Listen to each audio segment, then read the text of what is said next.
განაგრძოთ ბიზნეს კურიერს საქართველოს სატრანზიტო დერეფანი ამერიდან აზერბაიჯანული მეთანოლის გადაზიდვებსაც მოემსახურება წელიწადში 600,000 ტონა მეთანოლის ტრანზიტს პეტროკას ენერჯი ჯგუფი განახორციელებს. ამ მიზნით კომპანიამ ფოთში $30 მილიონ ღირებული სპეციალური ტერმინალი წააშენა. პეტროკასი რუსეთში მოღვაწე მილიარდერის დავით იაკობაშვილის საკუთრებაა.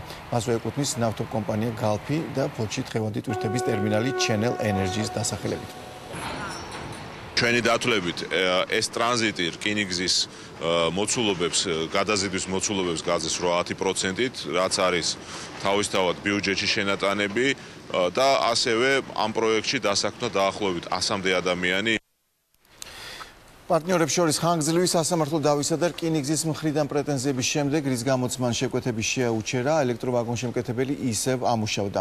კიდევ ორ ქარხანასთან ერთად ის კონსორციუმში გაერთიანდა და სრულიად ახალი პროდუქციის გამოშვება დაიწყო, რომელზეც მაღალ მოთხოვნას ელოდებიან წარმოების გაფართოებასთან ერთად იქ ახალი კადრებიც ახყავთ. ვაგონმშენებელი ქარხანა სრულ დატვირთვაზე გასასვლელად ემზადება. კომპანიამ 4 ახალი საერთაშორისო ლიცენზია მიიღო.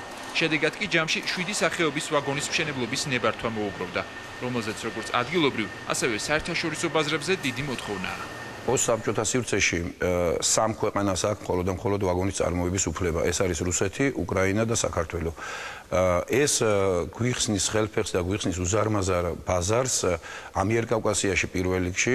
გარდა ამისა, ვფიქრობთ და ვმუშაობთ ყაზახეთზე, რადგან ყაზახეთი და თურქმენეთი ეს ორი ქვეყანა ძალიან დიდი ბაზარია და თამამად შეგვიძლია ვთქვათ, რომ შევძლებთ კონკურენციის გაწევას რუსეთთან და უკრაინასთან ამ ბაზრის მოპოვებისთვის. კომპანიის კუთვნილ თბილისისა და რუსთავის ქარხნებში ყოველდღიურად 10-მდე ახალი ვაგონის აწყობა და 15-მდე ძველი ვაგონის შეკეთება იგეგმება.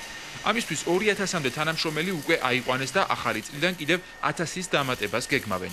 ვაგონების თვითღირებულების შესამცირებლად კომპანიამ რუსთავში მეტალურგიული კომბინატი აღადგინა და საჭირო დეტალების ჩამოსხმა თავად დაიწყო.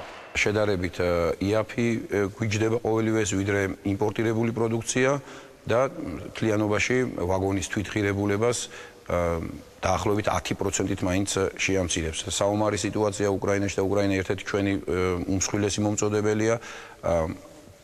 დაგვიანების და მოწოდების პრობლემის რისკი ზოგადად მოიხსნება და უფრო მობილური ვიქნებით და კონკურენტუნარიანი ბაზარზე.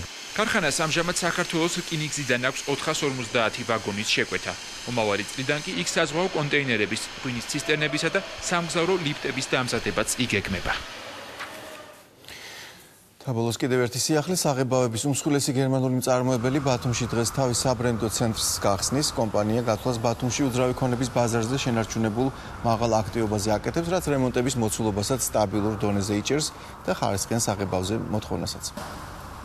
ცენტრის დანიშნულებაა წარმოუდგინოს ადგილობრივ პროფესიონალ მომხმარებლებს ახალი სამშენებლო ტექნოლოგიები, სამღებრო მოსაპირკეთებელი მასალები, ტენდენციები და სისტემები, რომლებიც გათვლილია ადგილობრივი კლიმატის თავისებურებებზე. მიზანია დაინერგოს მასალების ევროპული ხარისხით, ევროპული სტანდარტებით გამოყენება. დღეს სულ ეს იყო ბიზნეს კურიერი, ამით ასრულებს თქვენთვის მუშაობას. მომავალ შაბათამდე გემშვიდობებით. და არ დაგავიწყდეთ, გვეწვიეთ Facebook-ზე, გაგვიზიარეთ თქვენი აზრი თქვენთვის საინტერესო თემებზე. ნახვამდის.